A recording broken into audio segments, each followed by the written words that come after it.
Hello, this is Storybooks channel. New videos are posted every day. Subscribe and click the bell. I won't marry him, shouted Camille, unable to cope with her emotions. Don't even think about it, Dad. She jumped up from her seat and leaned forward, resting her palms on her father's desk. Her cheeks flushed thickly. Even the expensive French foundation could not cope with the pronounced blush, which, like a red flag, showed the degree of the girl's resentment. Camille was so angry that even her breathing was difficult. Actually, I didn't ask for your opinion, my father stated categorically, putting aside the contract he had reviewed. Sit down, Camille, don't make a scene. Sit down and listen to me calmly, as befits my daughter. The girl, gritting her teeth with such force that she almost added to her dentist's work. However, she obeyed and sat back in her chair. Camille crossed her arms over her chest, staring irritably at her parent, who seemed to have had his favorite bourbon since this morning, and more than one glass. It wasn't like her daddy was sober enough to ask her to marry on a marriage of convenience. Benjamin looked at the girl sitting there too. Opposite, they were seated in his home office, as if they were not relatives, but businessmen who were making a deal. Or rather, they were in the midst of discussing it. And, judging by the look on Camille's face, the terms were not to her liking. Benjamin and Camille were very similar. It didn't take a DNA test to figure it out. The daughter took after her daddy in looks. Both had dark, thick hair that curled into large curls. Only while the man cut it short, not wanting, as he said, to look like a girl, Camille's hair was long, stretching down to his waist. Both father and daughter had green eyes, the color of dark moss, framed by black, curved lashes. Even their facial features were similar. The dimples on her chin, the shape of her cheekbone nose. Camille had often been told that if a daughter looked like her daddy, then she would have a happy life. The girl believed it, proud that she was her father's daughter. Only it turned out that being similar in appearance was not the main thing. Camille and Benjamin had completely different views on life. What was stopping them from existing in peace? More often than not, they behaved like two spiders in the same jar. Benjamin was a businessman to the core. He believed that any relationship should be monetized and profitable. At times it seemed to Camille that her dad didn't even smile at people unless he saw a profit in it. The man easily divided the people around him into classes, deciding who could and could not be associated with whom. Even as a child, if Camille happened to get acquainted with kids from ordinary families, his father nipped it in the bud. You can't have my princess hanging out with them. Either jokingly or seriously, he told Camille. They will pull you down, so find friends at your level. As his daughter grew older, the control over her became stricter. Benjamin feared that his heiress would fall in love with some unworthy boy out of blind, foolish feelings, condemning herself to misery and poverty, just as his mother had once done. So he carefully evaluated her suitors. True, the result of such a selection was that there was no one left near Camille at all. So it was when Camille fell in love for the first time. At first, she was attracted by a young man named Stephen. He was a cheerful guy who worked as a bartender at one of the elite clubs where her friend was celebrating her birthday. They met when the bartender drew a heart on her cappuccino. He noticed that it was extremely rare to order coffee from him. They usually preferred cocktails. The young people got to talking. Eventually, Stephen asked for a girlfriend's number. They immediately got in touch and then started dating. Camille's interest in the handsome boy grew into a crush. Stephen became her first man, her secret that she kept from her father, knowing that he wouldn't approve of their relationship. But she couldn't hide anything from him. That's why the girl didn't hide her bartender well enough. How Camille's father found out about her affair, she didn't know. After all, she tried very hard to hide her relationship, covering up her girlfriends with schoolwork when she ran to see him on dates. Maybe Benjamin had put guards or spies on her. Or maybe he just suspected something was wrong when he noticed the peculiar gleam in his daughter's eyes and the dreamily distracted smile on her lips. One night, however, when she slipped out of the house under plausible pretext, Stephen met her in a nervous state. He averted his eyes crumpled, as if he did not dare to start his exciting conversation. Camille was the first one to break out. "Stephen, what is the matter with you today?" she asked, taking the boy by the arm and looking worriedly into his eyes. "Did something happen? Can you tell me? I understand you know." The bartender shook his head, only denying that anything had happened, or doubted that the girl would understand him. He pulled his fingers out of his hands. Camille ran them into her thick blonde hair, ruffling it from the top of her head. Stephen sighed and spoke forcefully to Camille. "I rushed into a relationship with you. We can't be together." His voice trembled with excitement at the girl he did not want to look at. That is, as she did not understand blinked. The girl Stephen today is not April one to make such a joke. Just now everything was all right. You swore you loved me. What has changed? He pressed his lips together, hesitating to find the words. The bartender's gaze, usually so cheerful and self-assured, ran up and down the walls of the room. "We're just from different worlds, Camille," he declared. "We have different childhoods, different upbringings, different social statuses. Sometimes I feel like I just don't reach you. You have to find a guy at your level, well off, promising." That's when Camille realized where the wind was blowing from. No, not the wind. A real hurricane, the one that bore her father's name. Immediately after her meeting with Stephen, she arrived at her father's work, bursting into the office, ignoring the secretary's shouting, "Daddy, what have you done?" The businessman raised his eyebrows, looking away from his laptop screen. The man was also on the phone at this point, so he hung up. "I'll call you back," only then turned his attention to his indignant daughter. "You look like you broke up with your boyfriend, don't you?" he clarified. The reason for her rebellion. "You're making fun of her too." She threw her duffel bag back into her chair and paced around the room, glaring murderously at her dad. "I know who put those thoughts in Stephen's head.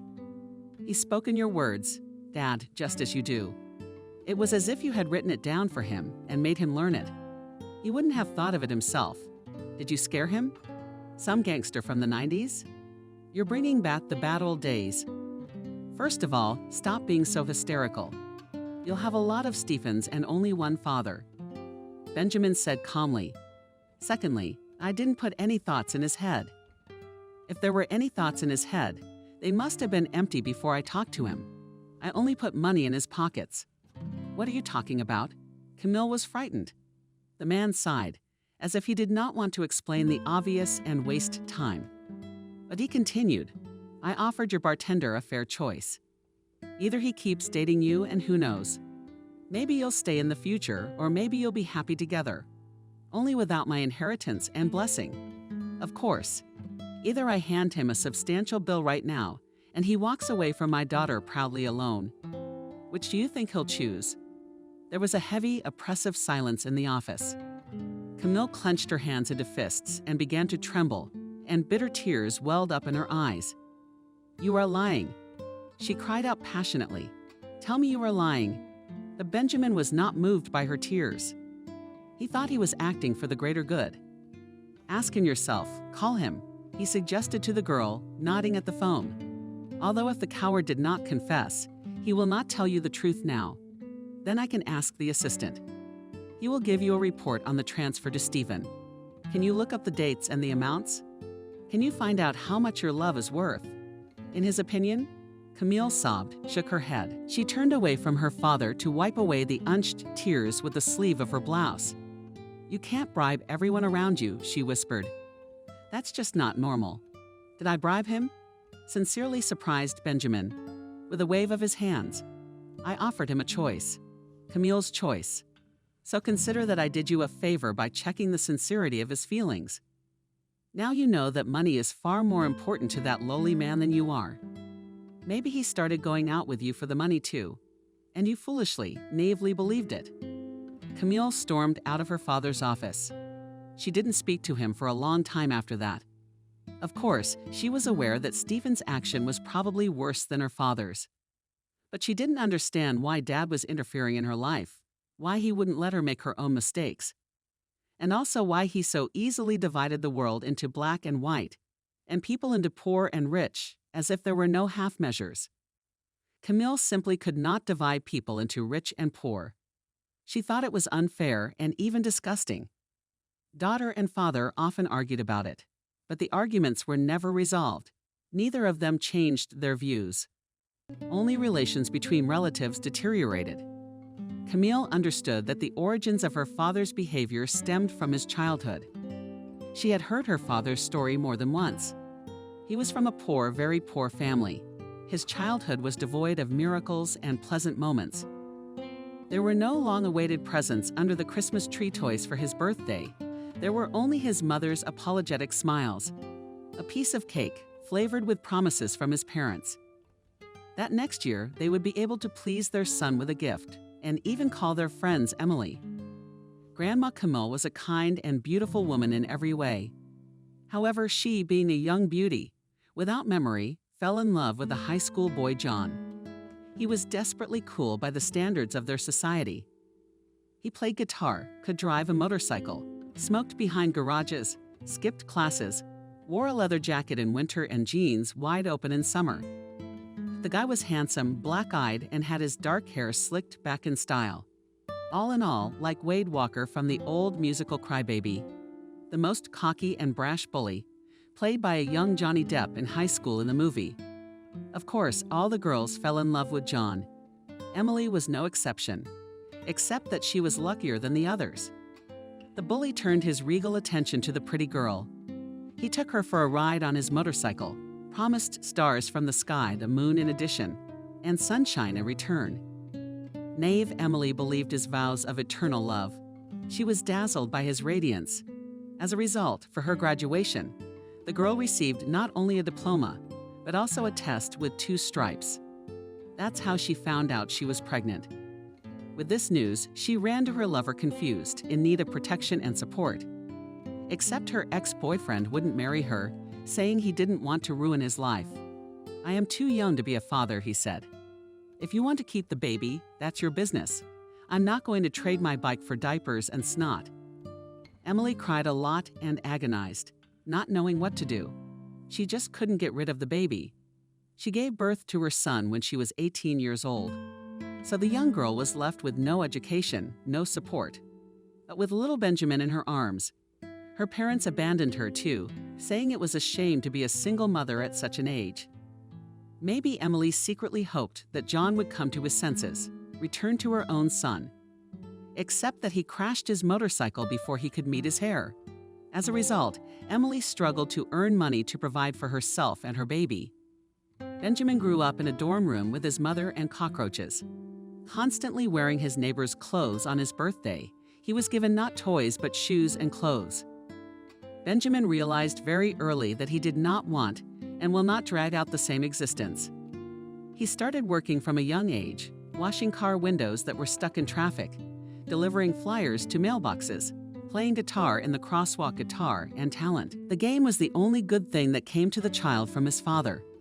When Benjamin got older, he did not go to higher education, even though his teachers persuaded him not to bury his talent.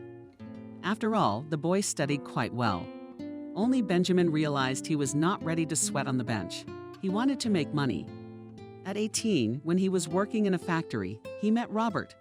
Robert was in his 20s and had just come back from the army. He was tall and wiry and very charming. His eyes were blue and cornflower, and his hair was as blonde as linen, and his cheeks were dimpled with the word angel, descended from heaven. In spite of such a nice-looking fellow, he was a deft grip and far from tidy. He was well-versed in the construction of cars and motorcycles. All his friends liked him for his good sense of humor, sharp wit, responsiveness, and adventurous nature. The guy often got involved in funny stories, but always got out not guilty, as if God himself protected him. Benjamin and Robert met in mutual company. At first, they talked about cars.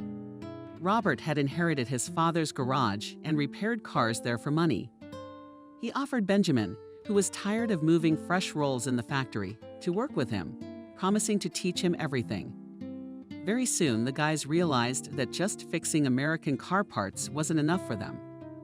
They started looking for ways to get rich, so the friends started bringing in car parts from abroad.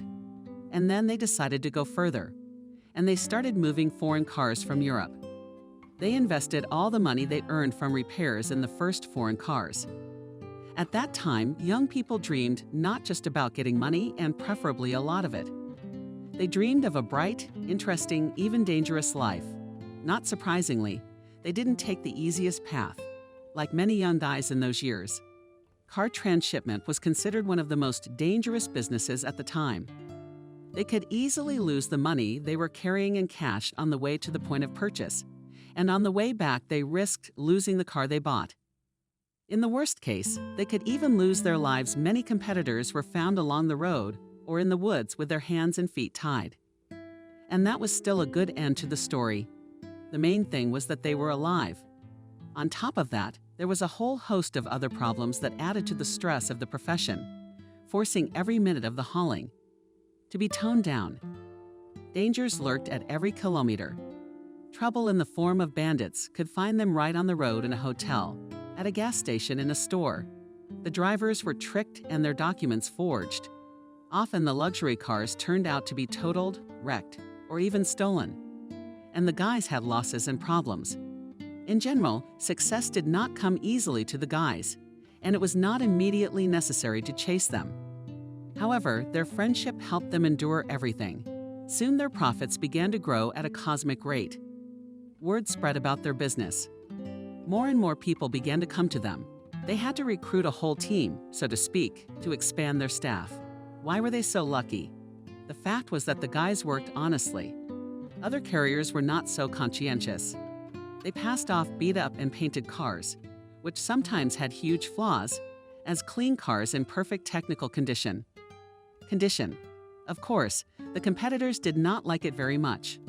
The fame of two friends who practically monopolized such an attractive and lucrative niche. Benjamin and Robert endured for their friendship. The guys often received threats to which they did not respond. The most vivid and revealing moment that stuck in Benjamin's memory for a lifetime was one incident. They were returning from a bar that night, excited about a good deal. Both were tipsy, making noise and shouting, allowing themselves to laugh all over the street and ignore the condemning glances of passers-by. Benjamin and Robert were young, rich, and smartly dressed. It seemed to them that they commanded this life.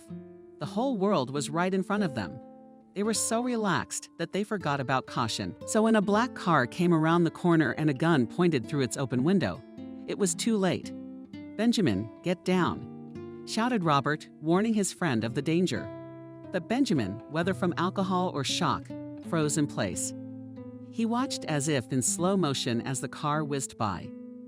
As they passed, the man in the passenger seat pulled the trigger several times, as if through the depths of water. The sound of gunshots, the screams of some bystanders, and the voice of a friend who was still trying to shout at him reached Benjamin's consciousness. Benjamin moored Robert's voice very close. And Benjamin, frozen as a statue, humbly thought that he was no longer king of the world. How wrong was he to think he was invincible? He even seemed to close his eyes, as if resigning himself to his inevitable demise. He even thought of his mother, that at least he could give her a little bit of a free life one last time. Only it was death's day off, and there was no light at the end of the tunnel. As soon as he closed his eyelids, the breath was knocked out of his lungs. He realized he had fallen with a crash, hit the back of his head on the pavement, and lost consciousness for a brief moment. When Benjamin regained consciousness, he realized the main thing was that he was alive, just lying on the ground. His head hurt from the impact with his body, and it was hard to breathe too because the boy tried to understand why his chest was crushed by the sand. He opened his eyes, holding back a groan, realizing that his friend was lying on top of him unconscious. "Hey, Robert, what are you doing?" Benjamin touched his shoulder, trying to pull himself up. "Are you okay? Are you all right?" Only Robert didn't answer. Benjamin held his friend's back, thinking he too had lost consciousness. But then Benjamin broke into a cold sweat. His palm touched something hot, wet, and sticky. Swallowing, Benjamin looked down at his hand, noticing the red marks that gleamed ominously in the light of the streetlights. Only at that moment did he realize that Robert had covered him with his body. He had taken the bullet that was meant for Benjamin, and now it was somewhere in his friend's back, and because of it, his jacket was already dyed scarlet. Someone ran up to them, People were panicking, calling for doctors, police, reassuring the victims that help was on the way.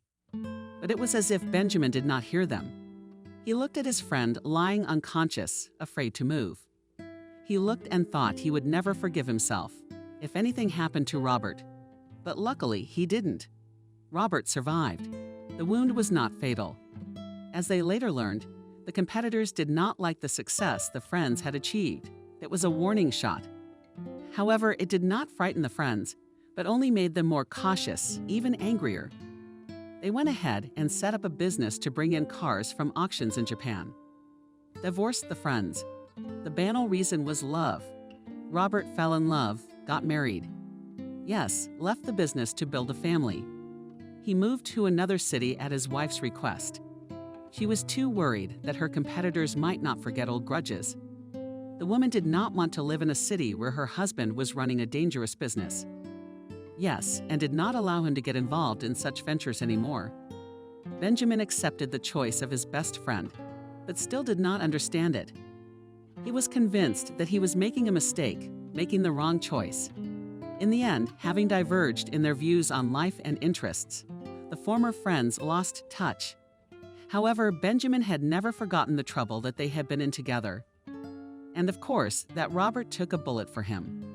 Soon Benjamin settled down. The young man outgrew the car dealership and invested the earned money to create a car dealership with Japanese cars. He became the exclusive distributor of a famous car brand. Then he had a large regional network of car dealerships. He was the first in his homeland to start selling cars on lease, and he gave a 3-year warranty on the cars. The hour was not far off when he finally became a millionaire. Then he married Evelyn, a beautiful girl from an aristocratic and wealthy family, who sang and danced, drew and knew French like a real lady of old. The man was very proud of his wife. Later a daughter was born too. He did not tell the whole story of his life. More accurately, he omitted some of the moments he was not proud of, leaving only the difficult journey of the career ladder. Camille was certainly proud of her dad and what he had been able to become. However, she wondered why he despised poor people, even though he understood that they were already poor. Why does he give them not a coin or a smile, or at least a friendly advice, but judgmental looks? Benjamin, on the other hand, was as if he were afraid of being infected by poverty again, carefully guarding himself and his family from this past, as if poverty were some kind of cholera or plague, and it was dangerous to even touch people who lived in poverty or on the verge of it. Camille's answer to questions, however, was that poverty was not a sentence. Camille is a kick that allows you to reach heights if you want to, the man stated with conviction. Most poor people are just lazy. They justify their desire to sit on the couch and do nothing for external reasons. Instead of taking action and changing things, Camille could neither agree nor disagree with what her father had said, but it seemed too harsh. But there really are reasons and excuses.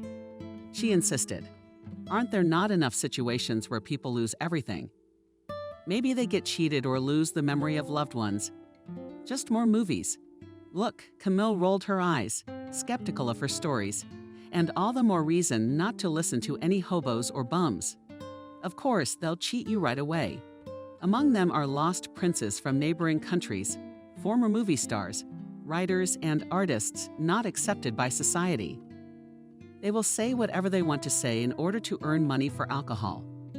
Before, however, all this talk hadn't touched much of Camille's life. But this morning, everything took a drastic turn. Her father demanded that she come to his office, where, without much speech, he announced that he was marrying her off. Not just anyone, but James. James was one of the golden youths who constantly appeared on the cover of the tabloids. They crashed a car.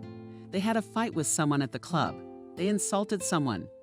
The guy's parents were actually good people. His father was the founder of the biggest gold mining company in town, and his mother was a modern rich housewife who spent money on her family and charity. Only if they were able to build a career and a life, they neglected their son. The fact was that James' mother Jenna had trouble conceiving a child. Jenna realized that no amount of money would help when it came to health. They both signed up for the best clinics in America and abroad, and went to Jerusalem. there where part of the ancient wall and the Wailing Wall were located, to ask God for help with their problem. Only God was silent, and the doctors held their hands up. After several years of tossing and turning, when the couple was desperate, Jenna became pregnant. It was the most exciting time of their lives, and the baby was long awaited. No wonder that when the heir came into the world, they immediately showered his head with all the blessings of this world. Of course, there's nothing illegal about parents spoiling their child. But James, as a result of this upbringing, grew up a spoiled rich man who was used to taking the best from life. And he didn't plan to make an effort. And why should he? Everything sailed into his hands. Of course, James himself was not against binding his life with the beautiful Camille. He liked the stroppy girl who despised her nose. "I found you a profitable, worthy match. Believe me, you will thank me," reassured her father. James is the only heir. His father's entire fortune will go to him, and therefore to you. And if you don't like him, you can re-educate him to suit you. You have my character. Camille is stubborn and strong-willed. But I don't want to raise a guy in his 20s. And he doesn't love me, and I hate him so much. There's that girl again. James is a big shot who only knows how to spend his daddy's money. He changes girls like a glove and spends his life in nightclubs, one of which he owns. By the way, God Daddy. He's never read anything, except the list of cocktails on the bar tab. Don't exaggerate, Dad pulled his eyebrows up to the bridge of his nose. He's well educated, I'm not exaggerating. Stomped her feet. Girl, it takes vision, brains, and a minimum of literacy to read a book. The only thing he has is eyes. And the fact that his father staffed a computer lab at the university, and his son was awarded a diploma for it. Education doesn't count. What difference does it make whether they bought him a degree or not? Are you going to go to quizzes with your husband? Camille snorted angrily. Her father sighed and continued. Look, Camille, you're a big girl. You're 23 years old. I did not interfere much in your destiny. I let you choose the path you will take, which astonishingly opened her eyes. But you've rejected every guy I've ever tried to have a relationship with. You bullied them into telling me they weren't worthy of me and why. So now you can hand me over to James like some sacrificial lamb? That's not what I'm talking about. Dad shook his head. Notice I supported you when you decided to become a pastry chef. I sent you to the best school in Paris. But now I want you to listen to me. First of all, your union will help our business. Secondly, in this marriage, you will be secure for the rest of your life. The girl snickered, rolling her eyes just as her father did. You were going to say doomed, but you were wrong, weren't you? My father clenched his fists. Camille, daughter, hear me. Just think of the prospects. What you could do with his money. You could set up a sweet kingdom, like in your favorite nutcracker. Any road will be open to you. You won't need anything. Camille was a little embarrassed by what her father remembered. Why her love of the confectionery arts appeared in her mind made her chill. The fact is that as a child she simply adored the fairy tale of the Nutcracker and the Mouse King. They even had new nutcrackers on their Christmas tree that her parents gave her every year. And most of all, Camille loved the moment when the Nutcracker led Camille through the sweet country across the meadow, through the far raisin gate along the Orange Creek, leaving aside the lemonade river that flowed into the almond milk lake, all the way to the village of Honey Gingerbread. Ah, with what delight had Camille listened to this tale. What did her mother read to her before she went to bed? And looking into the huge book with such colorful illustrations, awakening not only her imagination, but also her appetite. She dreamed of trying all these sweets, candied jelly beans, and icing sugar. The girl decided that she would definitely fulfill her dream by becoming a pastry chef. Later, her parents took her to see the Nutcracker Ballet. And the girl was only convinced of her decision and love for this work. Now, when her father remembered it, she looked at him more softly. After all, she believed that her father truly loved her. They just do not understand each other, as if they stand on both sides of the abyss and try to shout, to convey their feelings and thoughts, but the words simply do not reach. But I will be needy. Daddy, as gently as possible, said her daughter. I will need love and care and understanding, which James' money won't give me. He only makes me disgusted. I won't even be able to make sweets. Next to him, all the cream will split, So disgusting father rubbed his forehead with his hands, as if trying to smooth out the wrinkles that were caused by his daughter's words. No, tell me, why do you want to marry for love and live in poverty? He asked grudgingly, irritated by his daughter's stubbornness. Do you want to marry some mongrel without a clan like your bartender Stephen, or that weird kid who worked with horses freezing in poverty and serve exquisite eclairs to some pauper who can't even appreciate the taste? I will not allow such an alliance. Money to money, I have heard it said. I'm certainly not going to provide for the lazy man you choose. But Dad, money isn't everything. How you can't understand. The girl fluttered her arms. It's easy to say that when you've grown up with everything ready. Camille, you didn't need anything. You never did anything to get what you had. He scolded his daughter, getting furious. She shook her head, upset that her words did not seem to reach her father, and disappeared into thin air. You don't understand, Camille said bitterly. I don't deny your merits. Papa, I am grateful to you for giving me a better life, opening so many doors and opportunities. However, wealth and material goods should not be the main thing in a person's life. Do you understand? How can money sustain you? Comfort you in your sorrow and sadness. Money should serve people, serve for good, not rule their minds, own their hearts. Do you realize that we came into this world empty-handed? Let's leave here too. Do you want to die alone? Maybe order yourself a tomb, like Pharaoh told you to bury all your accumulated papers, cars, yachts, jewelry with you. What good would it do, Daddy? After all, in the end, the rich life will be not the one who has saved up more in the account, but the one who will be remembered by more people with a kind word, who will be surrounded to his last day by relatives and loved ones who sincerely love him. Benjamin grimaced, waving his hand at his daughter. Are you going to bury me, my dear? He asked with a sneer. I don't care what happens when I'm gone. I want to live richly here and now. And I don't care if no one gives me a glass of water in my old age. I'll order myself a well and hire a special man to bring me a glass of fresh water every morning. Why did you shake your head? The girl, realizing that the conversation had once again reached an impasse. Let's hope this specially trained person doesn't spit in your clean water. She rose from her seat, intending to walk away from her father's office. However, he slammed his fist sharply on the desk, shouting Camille after her angrily and irritably. If you walk out that door right now and go against my will, you can forget your way into our house. He dropped the threat with a glare at his daughter's back. I'm not kidding, Camille. I'm sick of your tricks. Either you do as I say or you're not my daughter anymore. Camille wanted to do something very childish, to stomp her foot and pout her lips and shout like a cartoon character. I'll cut my hair and go to a nunnery. In a man's, but she only looked at her father angrily. I will marry Daddy, but only to the one I choose. With these words, she slipped out the door of the study, when she heard something breaking in the room. In the evening, Camille cleaned up her pastry shop after closing time. She felt strange.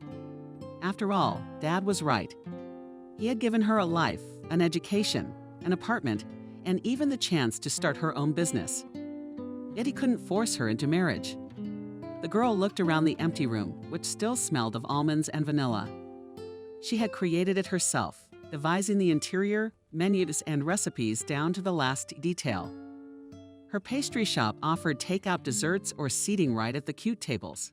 The menu offered guests both simple, familiar sweets and gourmet desserts. They had only recently opened, but already had regular customers. The girl made the cakes herself, advertised them, and even stood behind the cash register a couple of times. Her work exhausted her, but the fatigue was pleasant. She hoped that soon she would be able to pay her father back the money he had invested in her sweet business. And she dreamed, of course, of a whole chain of cozy pastry shops. Then a knock sounded at the door. From surprise, the girl jumped on the spot.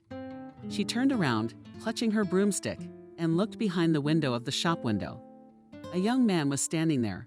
It was hard to tell his age by sight, for he wasn't particularly handsome with his unbrushed beard and unkempt clothes off someone else's shoulder. Camille was a little frightened to see the tramp. It was getting late. She did not know what to expect from such a character. However, the girl immediately scolded herself, for she had told her father that he was wrong in his judgments. And herself, Camille resolutely went to the door and, scrolling the lock, opened the pastry shop to let the night visitor in. "I'm sorry," he hesitantly said, stepped inside and froze on the threshold. "I just saw that you were still here." The man's voice betrayed his young age. He hesitated, glancing around the beautiful room, not even willing to take a step inside, as if he was afraid of dirtying the white floors with his dirty shoes. Camille smiled at him amiably. "Is there something you want?" she asked. Of course, the girl thought he had come to beg for money, but she could not think of offering him any. She was afraid of hurting the stranger's feelings. He nodded, turning his gaze away from the frescoed wall. "There's a notice hanging on the wall that says you've just opened. Maybe you need employees? You know, I'm up for any job. I understand that my appearance is not suitable for such a place, but in case I have to carry something heavy and clean up, I'll do anything." The girl was embarrassed and looked away. The man's request hit a nerve with her, but she could not give him what he wanted. After all, she needed at least a health card to get the job. And he didn't even have a passport by the looks of him. She noticed that his face was clean, his hands were clean, and his clothes, though old, were obviously washed and ironed, and even smelled like laundry detergent. Not like the other vagrants who asked for alms for alcohol. Still, the girl did not immediately accept the idea. "I'm sorry, the staff is full," said Camille, looking at the floor. "But I could help you with money and treat you to some pastries. What's left to eat today?" The man shook his head slowly. "No, thank you. I'm sorry to disturb you." He smiled at Camille goodbye. His smile was so sad and sweet that it made the girl's heart sink. "Wait a minute," she shouted after him. "You know I can't do the cleaning alone. I still have to deal with accounting and advertising. Maybe you can help me today." The stranger smiled again, this time warmly and openly. He introduced himself. His name was Kevin. The work in his hands was boiling. Eventually, Camille, having paid him for the cleaning, suggested that she come back tomorrow at the appointed hour. Kevin was in place. Camille was minding her own business, sitting at a far table in the cafe, while the man cleaned the place, preparing it for the arrival of guests. Kevin and Camille soon became friends. It turned out that this bearded man was not a man at all. He was only 25 years old. It was by chance that he had ended up on the street. In general, his fate was not the happiest. First, the boy got sick. His father was ill for a long time and severely. A lot of money was spent on his treatment, but all was in vain. They buried his father when Kevin was 14 years old. The death of her husband took a toll on Kevin's mother. She got very sick and couldn't work, so the boy had to go from job to help his mother. After all, the money his father left behind had already been spent. Mother and son stayed in the house outside the city. Things were getting better. They organized their lives. Kevin started making money repairing cars. This went on until Kevin was 24. A drunken neighbor, mistaking their place for his foe's house, set fire to it. They were asleep when it happened. The house burst into flames quickly. The flames flared up even faster. Kevin was the first to wake up. When he reached his mother's bedroom, she had already inhaled the smoke and was unconscious. He forgot his papers, passports, money, and everything in between. He grabbed his mother in his arms and rushed away in his underwear. As a result, they lost their homes that terrible night.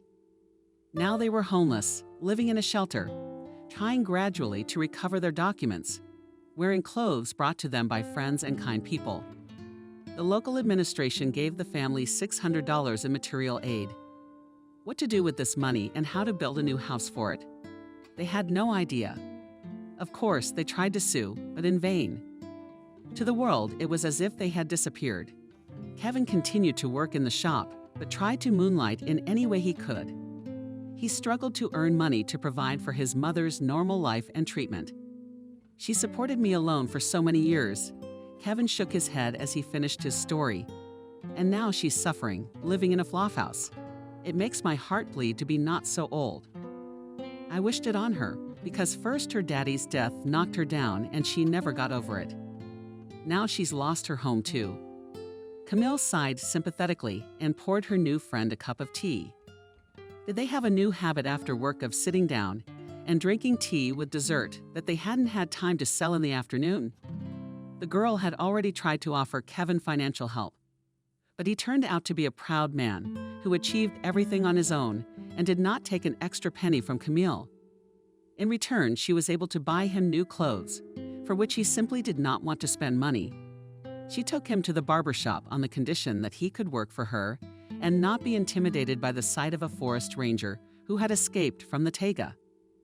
So she found out 3 weeks after meeting him that Kevin was a very handsome guy, blue-eyed with blonde hair, which he cut short. The beard hid high cheekbones and cute dimples. She liked Kevin more and more every day. Camille realized that she was looking forward to the evening to close the candy store and be alone with her new friend. She was often distracted from her work, lingering her gaze on him. When she caught herself, though, she blushed terribly and was embarrassed. Kevin was cheerful and not discouraged, and an extremely interesting conversationalist. He spoke fondly to his new friend about his family, about his father, whom he had lost, and his mother, whom he loved immensely and feared to lose. So Camille longed for her father. Because of this conversation, they never made up after that quarrel. Only her mother called her, came to the candy store, and brought her news. It was she who told the girl that her father had not abandoned his plan to set her up with James. On the contrary, James began to come to their house more often. Only about his daughter, the father said, they say, working, or sick, so it does not show. The fathers themselves, having had a glass or two, were discussing how happy their children would be and what beautiful, wonderful grandchildren they would have. Camille then tried to take matters into her own hands. She reached out to James and decided to talk to him. She found the guy, of course, in a nightclub. The owner of the place was drunk, and he was hitting on some half-naked girl on the dance floor. Is that any way to treat the staff? Camille said with disgust, looking at this scene of debauchery unfolding right in the middle of the dance floor. The guy turned around and, recognizing the bride, grinned broadly. "Can I have everything? If you're paying her money, right?" He asked the dancer, and she giggled subserviently. "Come work for me with the bride. I need to talk to her." He slapped her buttocks, barely covered in latex.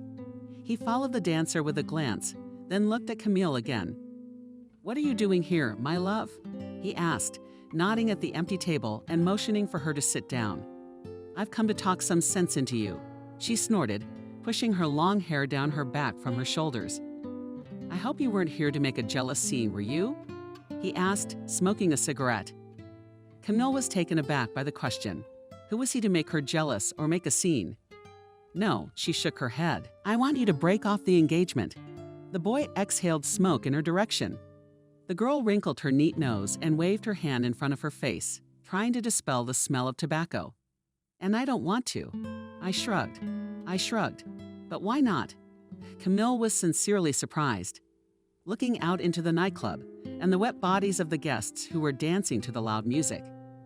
"Correct me if I'm wrong, but you don't seem like the kind of person who would be willing to trade a bachelor lifestyle for marriage.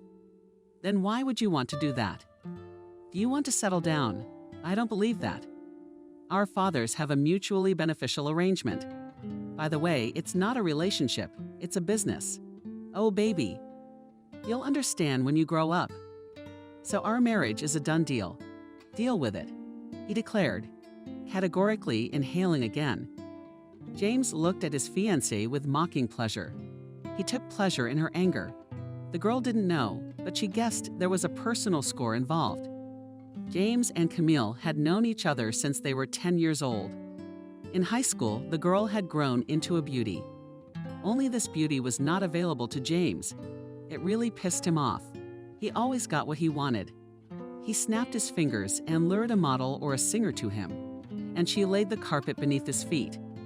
But Camille, not so much. So James was happy to be able to get his way and ruin his life. That snooty girl.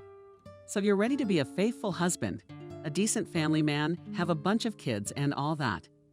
Crossed the girl's arms across her chest, throwing out her main argument. James' love of freedom and partying. "Well, I'm not the one who's going to give birth. I do like the process of conception, though." "I'm not going to have a baby," James grinned, glancing around the girl's cute little figure. "And as for my fidelity, do not worry what you do not know. It will not hurt you to bring girls into our family nest. I certainly will not, but I do not intend to change the life." Camille burst into flames at the insolence. She leaned forward, ignoring the stinking smoke that surrounded the boy. "Let's be clear. In marriage, everything is supposed to be on equal terms, right? So I can cheat on you too." James grimaced as if he'd taken a bite of a lemon. He smothered an unfinished cigarette against the ashtray, looking at Camille, exasperated. "Don't talk nonsense. You are a woman. Know your place in life and marriage. You will be married in my shadow. I will not tolerate even this kind of talk." "You're right, I am a woman. Only a man. I can't see in front of me," Camille whispered, squinting her green eyes venomously. "And then didn't you yourself say something that we don't know about? It can't hurt us. I solemnly swear not to show you my lovers, so to speak. I will not boast, for I was brought up well." James was boiling with anger. In the darkness of the club, it was unnoticeable how his face turned purple and then covered with white spots. The irritation only dared Camille to speak menacingly. He leaned toward the bride and drilled a glance at her beautiful face. "We are going to get married. There's no getting away from it. It's up to you to decide whether your life after the wedding will be heaven or hell." "We'll see about that." Camille nosed up and rose from her chair. She looked down at the groom with all the arrogance she could muster. Then the girl walked out of the establishment, where a life that was foreign and uninteresting to her was boiling. She never looked back at James, who was watching her. And now the girl remembered the conversation and her father, who had condemned her to such a terrible marriage. It was as if her father saw no problem in James's personality that his daughter could not handle. He saw only the prospects of their union in business and profit. "And my dad hopes to marry me off to a rare jerk," she informed Kevin with her fist against her cheek. "He says it's for my own good. He's a rich fiancé. Let me marry him," he laughed. Kevin took a big bite out of a chocolate cake. "We'll solve two problems at once. Mine with money and a house, and yours with marriage." She laughed at the idea and imagined walking the obnoxious James down the aisle. Then she froze, as an extraordinary thought entered her head. She even jumped in her chair, which darted across the floor with its legs. "Kevin," she exclaimed, grabbing his hand so fervently that he nearly choked on his dessert. "That's a great idea." "Why?" He opened his eyes in shock. "Camille, I was joking. I don't need the money that much. Come to think of it. Besides, it's outlawed in our country. In case you didn't know." Camille shook her head, waving her arms, gasping for breath with the euphoria that seized her. "No, think about it. I could marry you." "Well, Camille, that's a pretty cool way of putting it." The boy shook the crumbs from his fingers. "I might not even say yes yet. So first you take me on a date and buy me flowers. And anyway, why aren't you proposing on one knee? Where's my diamond ring? And how many carats would it be?" Camille bent over the round table, and painlessly slapped the guy on the shoulder. "So, as a prophylactic, stop clowning around. I'm serious."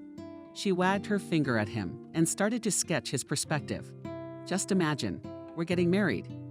My father can't marry me off to another man. Will I pay you well? I promise. Think of it as hiring you for a job. It's like a husband for an hour. Only a husband of indefinite duration." The guy rubbed his chin and pretended to think deeply about her offer of a share of a man of no fixed abode, or a share of a husband of indefinite duration. Which to choose? He put his palms out like scales, pretending to weigh both decisions. Camille, on the other hand, tacked her tongue, unhappy that he wasn't taking her seriously. "And why everything in my life is so uncertain," Kevin complained aloud. "Why do you think, Camille? I was some kind of tyrant in a past life, and now I'm paying the price." The girl threw up her hands, leaning back in her chair. "Look at him. He thinks marriage to a rich heiress is a punishment." The girl grumbled grudgingly. "Life has slipped you an opportunity, Kevin. Do not you want to grab it?" Camille realized that she was talking almost the same way her father did when he was making lucrative deals and pressuring a potential partner. Her father must have been right about the similarities in their characters, except that Camille couldn't stop now. "And when are we going to get divorced?" he asked, twisting a napkin in his hands and making a rose out of it. Camille's lips parted in a smile. She stared intently into Kevin's face. The blonde's facial expression still betrayed doubt. Either he thought what was happening was a prank, or he was sure that Camille's dessert had a fair amount of cognac in it. She realized that Kevin had all but surrendered to her onslaught, which meant that it was a matter of little else. "Do you think I'll be such a bad wife that it's time to plan a divorce?" She laughed. "I don't think," shook his head Kevin. He took the homemade flower by the stem, twirled it in his fingertips, then held it out to Camille. "I think you'll make a charming bride and a beautiful wife. I'm just sorry to waste your marriage." Such an important event in every girl's life on this adventure. The corners of Camille's lips quivered. The smile slid off her face. She reached out, taking the flower from Kevin's fingers. Their fingers touched, and her heart. The girl skipped a beat, reacting to the fleeting touch. "You just want to get back at your father, to prove something to him. But you won't be a bride for the first time," Kevin said softly, looking at her face. "I don't want you to regret your hasty decision. Yes, and curse me later." "You refuse." Discouraged? She asked. She touched her fingers to the thin white petals of the paper rose. As she spread them, she felt a tugging sensation, the feeling of longing in my soul. But it wasn't just because she'd missed the opportunity to rub her father's nose in it. No, she felt something else, something deeper. But she was in no hurry to understand the nature of her feelings. "I didn't say no, Camille," suddenly Kevin said. She looked intently at him, her blue eyes shining. Her blue eyes shone with a gleam of excitement, and a wry smile loomed on her well-defined lips. What kind of boy did he look like now? It was as if Kevin was about 14, and he was up to a prank after school. "But you didn't say yes either." The girl raised her dark, beautiful eyebrows. "Okay, I agree," Kevin waved, smiling openly, even without the ring. Camille laughed happily and relieved. She held out her hand for him to shake. It was as if they had struck a good deal on their hands. "My dear fiancé," she proclaimed. But Kevin surprised and embarrassed her when he took her fingers, leaned over, and touched the back of her hand with his lips. "Bride." He winked at her. So the girl's heart jumped somewhere in her throat. What kind of adventure have I gotten myself into? And where would it all lead to? Involuntarily thought Camille in embarrassment, averting her gaze. The answer to her question had arrived, albeit not soon enough. They did not put their plans on hold. The young couple waited until morning and drove to the local bridal shop to apply for the next available date. Fortunately, by this time Kevin had already renewed his passport, so there was no problem with that. Camille was overwhelmed with strange emotions. Even her fingertips tingled with nervous excitement. She felt like she was doing something wrong, strange, but she loved it. It was like a child running away from home at night to a party, away from parental control, like her first bike ride, like a sharp descent from the top of a roller coaster. Strangely, she was experiencing all of these emotions while sitting in her office filling out her marriage application. "Do you take your future spouse's last name or keep your own?" An employee of the bridal salon asked as she filled out the paperwork. She looked up at the bride, adjusting her glasses on her nose with her finger. I was confused for a moment, Camille. Looking at Kevin, she hadn't even asked his last name in this month and a half of conversation. What kind of last name would he have all of a sudden? Would she, Camille, or how would her acquaintance at school go by the last name of Crazen? Not that she was against animals, but she didn't want to get into the rodent family herself. I started again. Camille became even more lost under the expectant gaze of the bridal salon attendant. "Of course, she'll take my last name," assured the woman Kevin. He leaned over and took his future wife's palm in his hand. Camille looked up at him and blinked in amazement. "Will it suit you?" The groom assured her, and he added more quietly, "You want your father to believe in your fairy tale, don't you? Don't you?" Kevin stroked her fingers gently, as if to reassure her, and it worked. Camille relaxed her shoulders, her heart calmed. She was breathing again with her heart full of air. It was only when Camille picked up the papers in which they had written the date of their marriage that she saw her name in a new light. Camille involuntarily smiled. The new name certainly appealed to her. Kevin tried to suggest to the bride that they meet the future in-laws at the bridal salon or invite them to a celebratory dinner after the ceremony. But was Camille uncompromising? No, don't even think about it. My father will know I'm married. Not until I get that coveted stamp in my passport. I don't want my fiancé found naked and tied up at the border somewhere. Mexico mumbled back to Camille. Kevin laughed, thinking that his fiancée had a very peculiar humor. Only Camille wasn't joking at all. And so the two of them signed. It was a beautiful summer day. The sky was without a single cloud, and its color reminded the bride of the eyes of the groom. The young people were not even dressed up. Camille wore a simple white sundress, and Kevin wore a t-shirt and jeans. It was a strange feeling when Kevin became her husband, albeit a fictitious one. It was as if butterflies had woken up inside her belly, and there was a blush on her cheeks and a gleam in her eyes. When Kevin grabbed her abruptly in his arms as she left the bridal salon, she cried out in fright and surprise. "What are you doing?" she shouted, clutching at her young husband's shoulders. Kevin only unwound, not letting her out of his tight embrace. "But Camille, even if our marriage is nothing, but I cannot leave you without a little joy. Your first husband must carry you in his arms." He smiled at her sincerely. "So now I ask you on a first date." The girl laughed, dangling her feet in the air, feeling the lightness and nonchalance that overwhelmed her next to Kevin. "Who goes on a date after a wedding?" she asked mockingly. "We'll go," Kevin stated with conviction. "Since it's not the same for us, we'll live in that rhythm. Today can't be an ordinary day after all." Camille didn't argue. The young people took a ride on a river excursion boat, went on a Ferris wheel, and other rides. They drove ridiculously low cars, and Kevin constantly tried to ram his newlywed spouse, making her angry and laugh at the same time. They ate ice cream. Kevin chose chocolate, and Camille chose strawberry. The newlyweds had dinner at a quiet restaurant on the riverbank.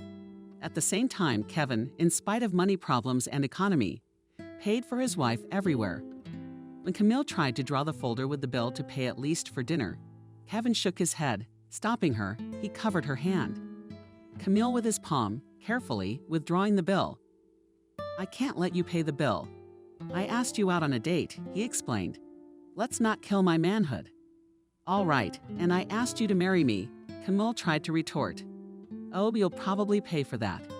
Kevin laughed, looking slyly at his wife. "I'm not much of a husband." Camille kept silent, but did not believe his words. She knew that Kevin would make a wonderful, caring husband and a sweet father. She saw how he treated his mother, how he could work, empathize, and care. She imagined how sincerely this man could love. For the first time on that long summer day, a longing crept into Camille's heart. It hurt her, only because the whole wedding story was a fake. The next day, Camille went to her father's house. Her father received her with open arms, thinking that the prodigal daughter had come to her senses and decided to go along with his decision. "Well, Camille," he smiled, ready to begin preparations for the wedding to become a wife. The girl smiled and nodded ready. "Daddy is so ready. Everything is ready." She laughed nervously at the ridiculous tautology. "I don't understand," the businessman frowned. Then Camille showed him the marriage registration document. She also told him where she had found her fiancé and that he had no house and nothing at all. Camille's parents were shocked to learn of their daughter's wedding. Needless to say, the anger of the father increased manifold when he learned that his only beloved heiress had married a bum. The father tried to dissuade his daughter, begging her to file for divorce, assuring her that he could make the process extremely quick, but he failed. And even threats that he would deprive her of her inheritance and his favor did not help at all. So Camille, there was a fury in Benjamin's voice. "Have you disgraced me in front of James? You disobeyed your father. Not only did you marry him, but you married a bum. You must be out of your mind. Kevin is a fine man. He's honest and kind and sincere. And you'd like him if you gave him a chance." Sided with Camille's spouse. "He's much better than James. For no amount of money can hide that high flyer. His rotten little soul." Her mother wept silently as she watched their quarrel.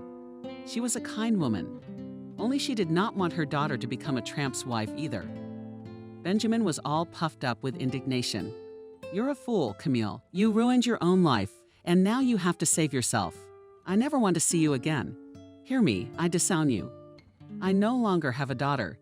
You're a disgrace. That's fine," the girl exclaimed, "because your feelings are mutual.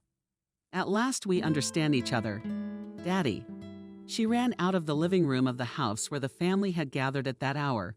Camille exclaimed, her mother running out after her daughter Camille. "Daughter, stop.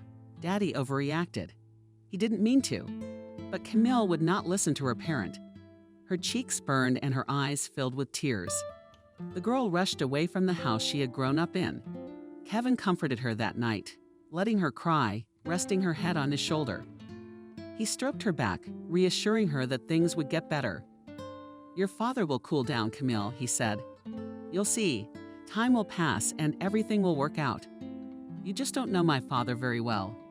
Sobbing, the girl said, "He's terribly principled. If he says so, he will be. So now I'm fatherless." "Well, at least you have a young spouse," Kevin tried to joke. The joke came out ridiculous, but Camille laughed anyway. She pulled away. Kevin looked up into her tear-stained, flushed face. He looked at her with tenderness and sincerity. The girl felt ashamed of her appearance. Her hair was disheveled, her eyes swollen with mascara, and her nose red and wet. "Don't look like that," she muttered, turning away. As the boy echoed. The question embarrassed her even more, but deciding not to hide anymore, she answered sincerely, as if she were a beautiful princess, and not a weeping monster in front of you. Kevin laughed muffledly into his fist, trying to hide it, and the sound echoed warmly in Camille's chest. The boy, on the other hand, touched her face gently, turning the girl back to him. His fingers wiped away the last tears under her green eyes. He gently tucked the strands behind her ears, revealing her face to his gaze. "You know, my mother told me that once upon a time beautiful girls with green eyes were considered witches. Surely at that time they sent the most beautiful and mysterious like you straight to the bonfire. I'm not a monster, but I'm a witch. I'm not a monster, but I am a witch." And then Camille was taken aback when the young man suddenly leaned over and kissed her briefly on the tip of her nose. "I said you were very beautiful," he said so passionately. "Did you really only hear the word witch?" Camille was shocked, looking at Kevin. His hands were still soft on her face. She froze, answering nothing. It was as if the girl was afraid to ruin the charm of the moment with an extra word, a sigh, or an action. Kevin's fingers trembled, stroking her skin. He leaned forward, keeping his gaze on the girl. There was a silent question in his face. Instead of answering, Camille covered her eyes and leaned toward him. When their lips, they touched, they exhaled happily in unison. It seemed that this was the moment they had been waiting for since the minute they had met. And let the first kiss of Camille and Kevin was already after the wedding. The important thing was that it was beautiful. It had been 4 years since the young people got married. They were madly in love and happily married. Wendy, Kevin's mother, was very fond of her new daughter. At first sight, she accepted her as her own. The three of them started renting an apartment, then were able to take out a mortgage and bought their own spacious place. Kevin was able to provide his mother with proper care. Although in the beginning Kevin had a lot of help from his wife, not only with moral support, but also financially. Soon, however, he was not only able to get back on his feet, but he was even able to rise nicely in business. He followed in the footsteps of his father, who in his lifetime was an excellent mechanic. Kevin later opened his own chain of workshops. Camille, on the other hand, a year after opening the candy shop, collected all the money that her father had invested in her business a few years ago and returned that sum to his account, and she did no more business with him. Camille did, however, communicate with her mother.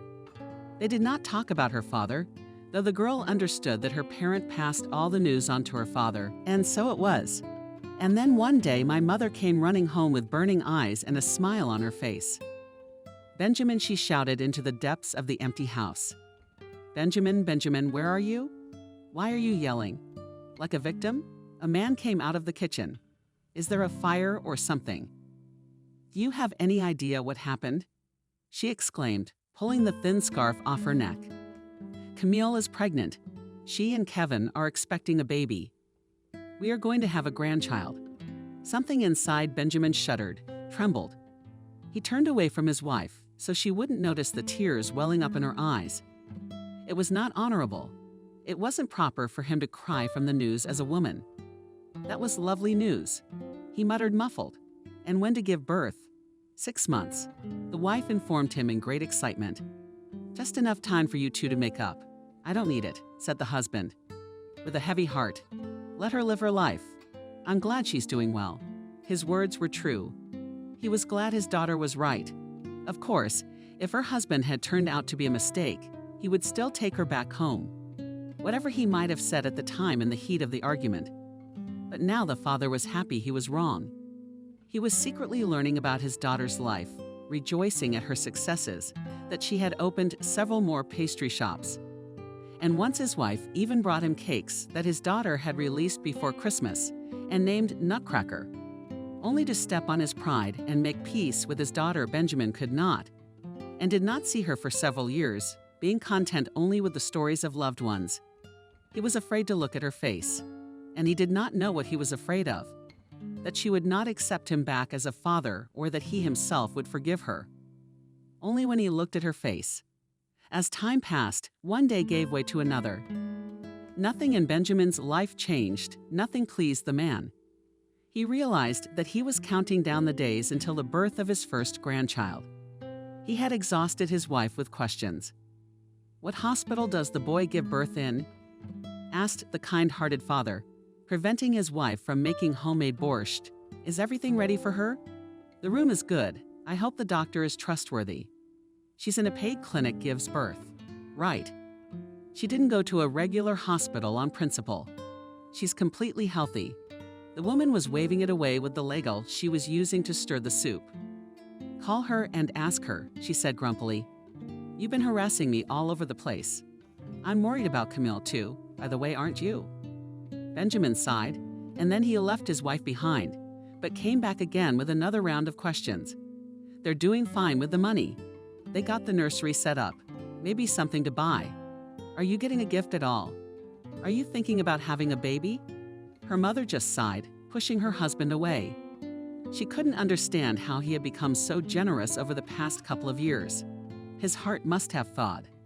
The father was homesick for his only daughter, and the thought that his pride would cause him not to see his grandson or granddaughter drove the man crazy.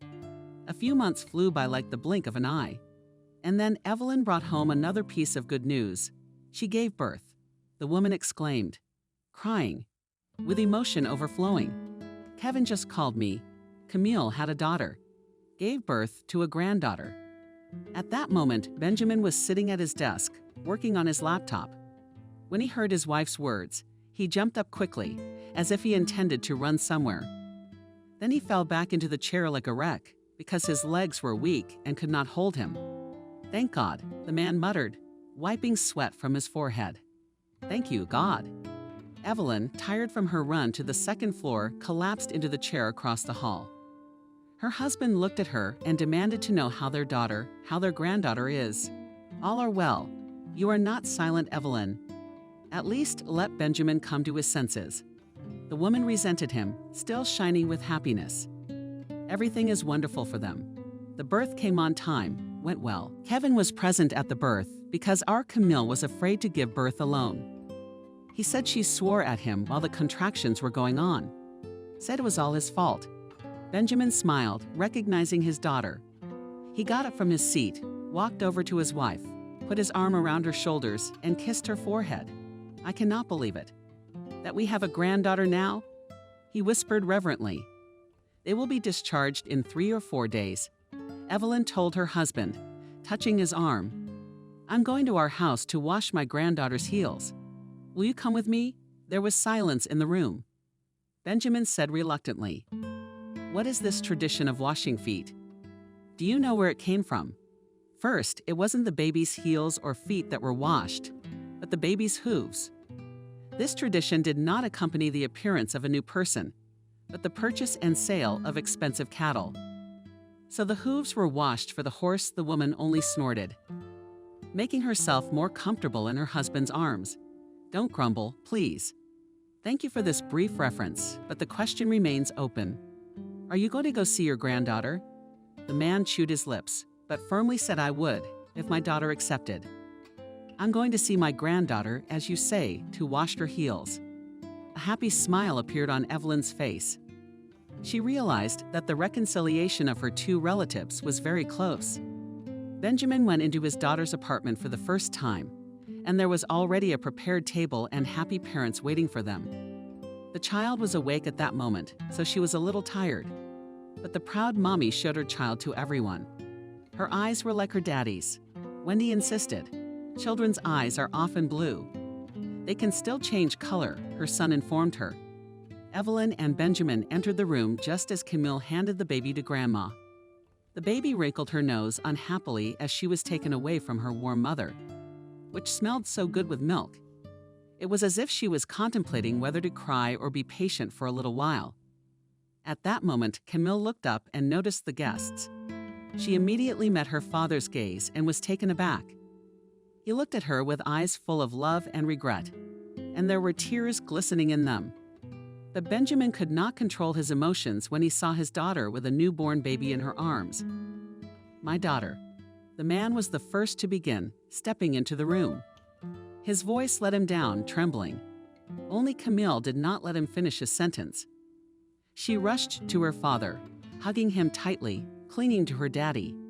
So dear and beloved, he hugged her back, no longer embarrassed by the tears that streamed down his manly face. Camille sobbed, too, and her shoulders shook. Daddy, I missed you so much, the young mother confessed. So did I. I'm sorry, honey, I'm sorry, he whispered, I'm sorry. Their moment of reunion was interrupted by a disgruntled sound escalating into crying. It was as if the baby was jealous and did not want her mother to be hugged by anyone else besides her. Even if it was her own grandfather Benjamin who let his daughter out of his arms. And together they approached Wendy, who was trying to treat and placate the child. Hello, said the grandfather to his granddaughter. What's her name? The little girl quickly calmed down, finding herself in her mother's arms. Only Camille didn't have time to answer. My son-in-law Kevin, who had never spoken before, took the floor. We called her Vanessa. Vanessa it is, he announced. Then Benjamin looked up at his new cousin, whom he had never seen before. Immediately, his face lost color. He took a step back, as if a ghost had appeared before him. Robert, he whispered in amazement, Robert. Indeed, at first he thought he saw a friend. Only young, just like when they were driving cars from other countries. The same hair, cornflower eyes, even dimples on his cheeks, the same mischievous twinkle in his eyes that gave away his easygoing nature. Kevin, on the other hand, frowned his eyebrows for a moment. Astonished by this reaction, he nodded cautiously. I'm almost his son, Kevin, he explained. My father Robert died 10 years ago. Did you two know each other? That can't be right, can it? Benjamin exclaimed. Are you Robert's son? Of course we knew each other. I owe my life to your father. We've been through thick and thin with him. He took a bullet for me. Kevin's eyes widened, like he remembered something. The scar on his back, he exclaimed. Daddy told me he got it defending a friend. I asked him why he had jumped in front of a bullet when he could have been killed. And he said that at a time like that you don't think about yourself. My father said he was protecting a very good man, and he would do it again. In front of a man who had become so sentimental. Once again, the stingy tears appeared. He shook his head. How could it be? Dead? Deeply, he muttered. He was very ill, Kevin explained. We tried to save him, but no amount of money or doctors helped. Sometimes we are powerless against fate. I should have helped him, Benjamin muttered absently. I owed him my life. The man turned around, peering into the faces of the people around him. Now he recognized Wendy. She had aged very much, and the disease had taken its toll. Yet he remembered those brown eyes and the kind smile of the woman for whom Robert had changed his life. Benjamin noticed how sympathetic Kevin looked at him, though he knew he didn't deserve it. Kevin walked over to his wife, putting his hand on her shoulder, and his wife was beside Benjamin. Silently supporting him at such a moment, in that moment, Benjamin clearly understood that he had been living wrong. He had been chasing material goods, killing himself and his loved ones in the pursuit. He had spared no one and nothing. And in the end, he would definitely end up alone at the finish line. After all, he had secretly lost his best friend, thinking he had made the wrong choice, then almost lost his daughter. It's a good thing he never made it to that finish line. And even though he can't get it back, Robert can't help him, even though he should have. But he can change his present. He can be a good father, a wonderful grandfather, and even a great father-in-law. It's never too late to make a fresh start, if only he had the will, and Benjamin had that desire. He made a great grandfather. His daughter pleased him not only with the restless Vanessa, but with 2 more grandchildren, Jacob and Mason. That's when the businessman realized what real wealth meant. Money could not buy it, because it consisted in moments when he was genuinely happy. For example, when he heard the laughter of his grandchildren's children, when they ran to him, calling him grandfather, when his wife hugged him from behind to ask him something, when he and his son-in-law played chess and he managed to beat him, when Camille, smiling at her father, offered to try another masterpiece of culinary art on which she worked, happiness settled for a long time under their roof, for it always lived where it rained love and understanding. Camille and Kevin became great parents. But importantly, in the hustle and bustle of careers and parenting, they didn't lose love for each other. Kevin also treated Camille with fondness. He confessed to her that he had fallen in love at first sight. Only he couldn't offer anything to such a rich noble. He couldn't offer anything to such a wealthy and noble girl, since he didn't even have clothes of his own at the time. But he was incredibly proud of the fact that Camille herself had proposed to him. I, of course, thought about it for a while, but I agreed. I was kidding. He told the story over and over again to the people closest to him. Camille wanted to say all what she thought about it, but her husband managed to kiss her unhappily wrinkled nose. Later, Camille got her revenge. She too told her children, laughing, that she had, after all, married on account, as their grandfather had dreamed. Except that she had her own benefit. After all, love, as it turned out, is the most profitable calculation.